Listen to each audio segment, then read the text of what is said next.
Hello friends, welcome back to the my new video guys and my YouTube channel guys. Today guys we are going to talk about how can we turn off aeroplane mode in our Realme phone. Friends, you want to off your aeroplane mode in your Realme phone, so friends you can off it. And guys, now let's see how to off aeroplane mode in our Realme phone.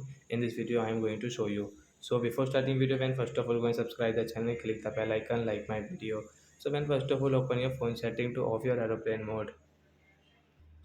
After on phone setting, as you can see this type of settings. So friends, how can you off guys your aeroplane mode setting? As you can see, there is no any aeroplane mode settings. So friends, how can you off it? So friends, you can see your connection and sharing option. Friends, tap here, and friends you can see your aeroplane mode settings. So right side guys, you can this icon. So you will have to click here. Then guys, your aeroplane mode will off in your Realme phone. Then guys, your aeroplane mode will off, and guys you can use guys your mobile data.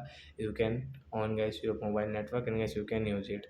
So like that guys, you can off guys your aeroplane, you can off your aeroplane mode in your Realme phone. So that's it guys, thanks for watching the video. We will meet on next video. Bye bye friends.